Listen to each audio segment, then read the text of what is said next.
तीन शिरी सहा हात तया माझा दंडवत. श्री स्वामी समर्थ. नमस्कार स्वामी भक्त हो, स्वागत आहे तुमचं पुन्हा एकदा नवीन व्हिडिओमध्ये.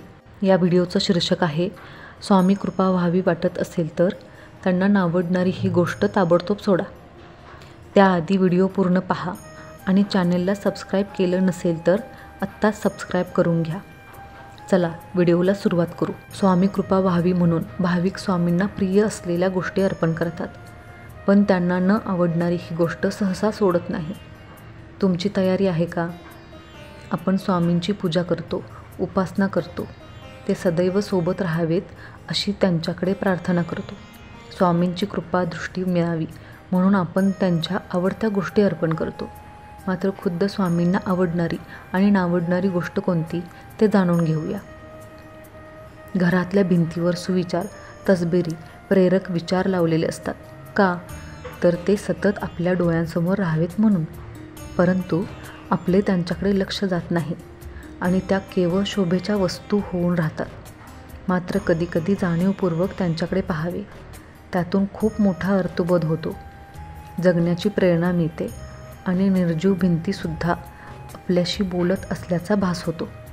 यापैकी घराघरात नजरेस पडणारा स्वामी समर्थांचा एक मौलिक विचार म्हणजे, कोणतेही कारण असो, रागवू नका, चिडू नका, मोठ्याने बोलू नका, मन शांत ठेवा, विचार करा, नंतर अंमलबजावणी करा.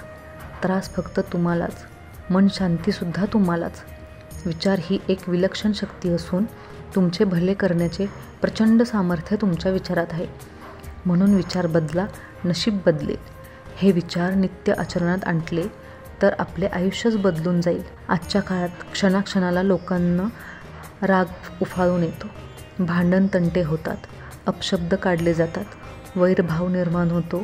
रागारागात आपले आणि दुसऱ्यांचे मन स्वास्थ्य बिघडते. वरचेवर रागवण्याच्या, मनस्ताप करून घेण्याच्या सवयीमुळे उच्च रक्तदाब, मधुमेह, हृदयविकार इत्यादी आजारांना शरीरात स्थान मिळते.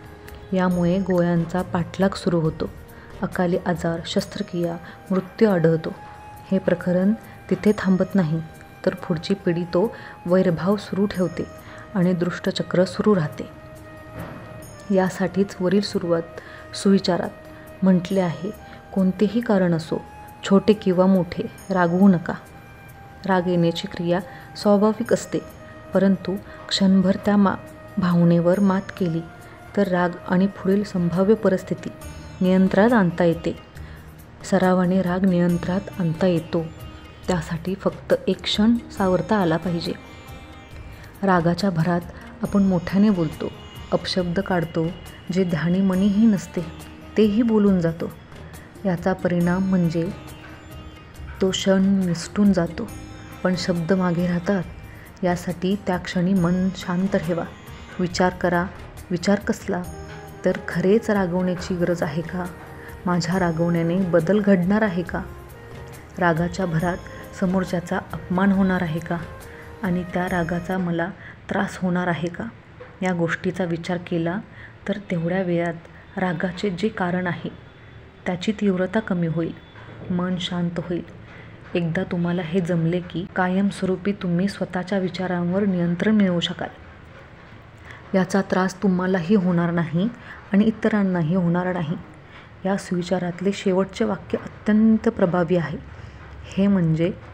ते म्हणजे विचार ही एक विलक्षण शक्ती असून तुमचे भले करण्याचे प्रचंड सामर्थ्य तुमच्या विचारात आहे. म्हणून विचार बदला, नशीब बदलेल. आपले विचार आपला आचार घडवतात. अविचाराने केलेली कोणतीही कृती पश्चातापाला कारणीभूत ठरते. म्हणून प्रत्येक काम हे विचारपूर्वक केले पाहिजे. आपले विचार नकारात्मकतेकडे झुकत असतील तर त्यांना आळा घालून सकारात्मक विचारांचे पारडे जड केले पाहिजे. आपण जी कृती करतो त्याला आपले विचार कारणीभूत असतात. म्हणून आपली परिस्थिती बदलण्याचे सामर्थ्य आपल्या विचारांमध्ये आहे. त्या विचारांवर शांतपणे आपण विचार केला पाहिजे. आपोआप आपल्या स्वभावात, कामात आणि आयुष्यात बदल घडू लागेल आणि या बदलांबरोबरच नशीबही बदलू लागेल. तसेच आपली स्वामी भक्ती स्वामींपर्यंत नक्की पोहोचेल. स्वामींची ही शिकवणी आपणही लक्षात ठेवूया आणि जास्तीत जास्त ती आचरणात आणण्याचा प्रयत्न करूया. धन्यवाद. श्री स्वामी समर्थ. व्हिडिओ आवडल्यास लाईक, शेअर, सबस्क्राईब करा आणि कमेंटमध्ये श्री स्वामी समर्थ लिहायला विसरू नका.